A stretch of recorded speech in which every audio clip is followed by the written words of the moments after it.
Assalamu alaikum. I hope you all are fine and doing good. Welcome to new lecture, and in this lecture we will find the sum and products of roots of the equation. ठीक है, अब देखें कोई भी equation हमें given हो जो कोई क्वाड्रेटिक इक्वेशन हो, ठीक है, उसमें हम सम और प्रोडक्ट्स को कैसे निकालते होते हैं बेसिकली हम वो देखेंगे। प्रीवियस लेक्चर में हमने डिटेल में sum that is alpha plus beta, ठीक है, उसका फार्मूला देखा कि वो माइनस बी बाई ए के इक्वल है। ठीक है, और फिर उसके अलावा हमने प्रोडक्ट्स का फार्मूला देखा कि प्रोडक्ट फाइंड आउट करने के लिए ना हम अल्फा इंटू बीटा लेते हैं जो किसके इक्वल है, सी बाय ए के इक्वल है। ठीक है, अब आपने क्या करना है, इन वैल्यूज में basically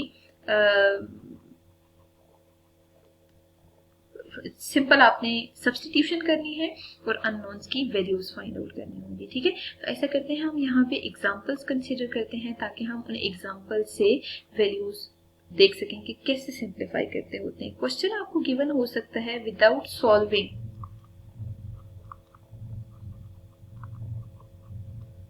find the sum and products of in the equation.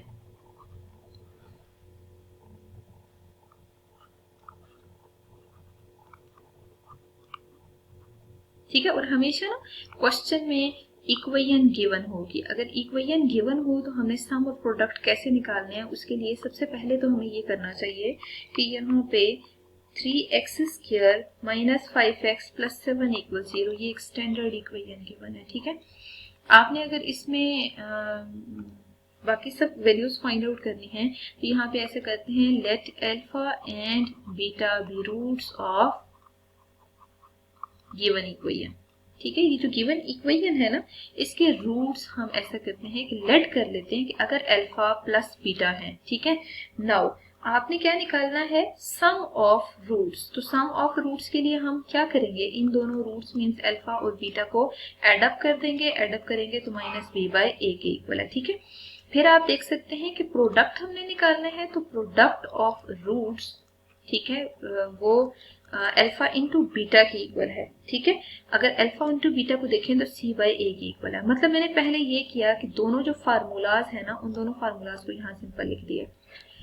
अब देखिए जो गिवन इक्वेशन है, ठीक है, उसमें नोट करते हैं हियर जो a की वैल्यू है ना स्मॉल, वो 3 है, b की वैल्यू -5 है और c की वैल्यू 7 है। ठीक है, अकॉर्डिंग टू इक्वेशन ये सारी वैल्यूज यहाँ रिप्लेस करें। Minus b is -5 by a की जगह a की वैल्यू पुट करनी है।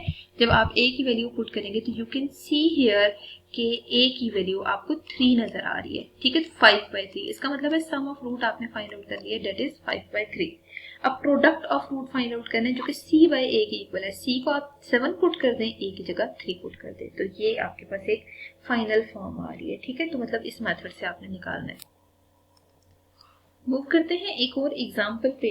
ठीक है, आप देख सकते हैं कि हमने बेसिकली बी पार्ट में भी यही प्रोसीजर फॉलो करना है। तो x² plus 4x minus 9 equals 0 है। ठीक है, अगर आपने इसको सिंप्लीफाई करना है ना, तो देखिए सबसे पहले हम ऐसा करते हैं, कंपेयर विद स्टैंडर्ड फॉर्म। ठीक है, कंपेयर द गिवन इक्वेशन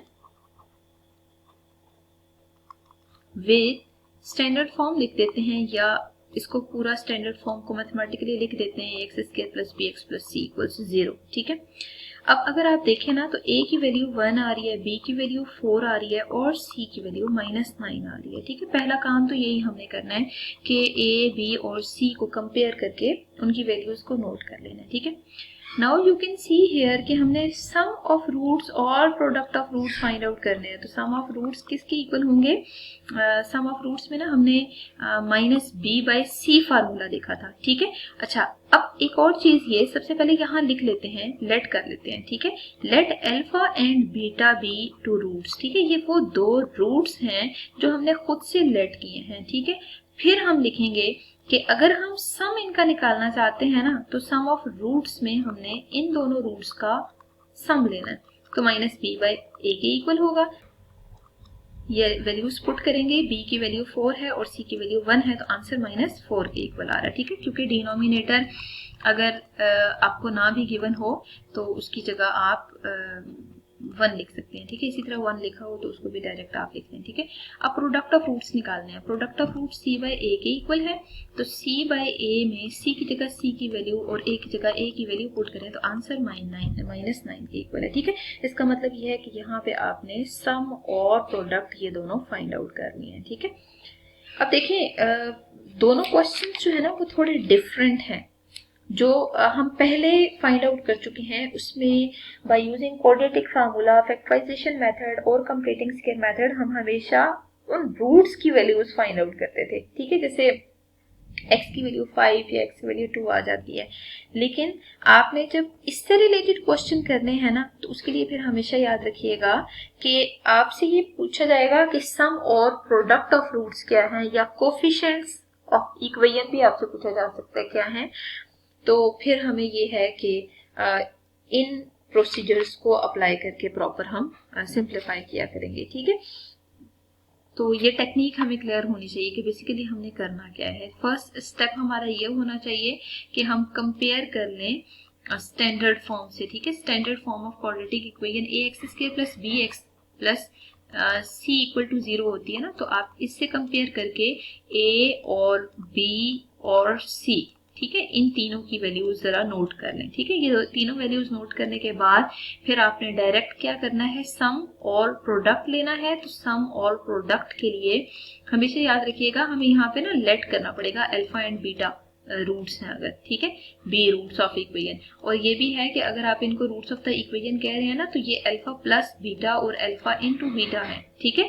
और इनका ये जो फार्मूला है -b/a और c/a, ये दोनों फार्मूलाज जो हैं वो हमें मेमोराइज करने पड़ेंगे और उसके बाद जाके फिर आप देखेंगे कि कैसे ये क्वेश्चंस पे अप्लाई होगा, ठीक है। तो ये एक फुल समरी है जिसके थ्रू हमने सॉल्व करना है।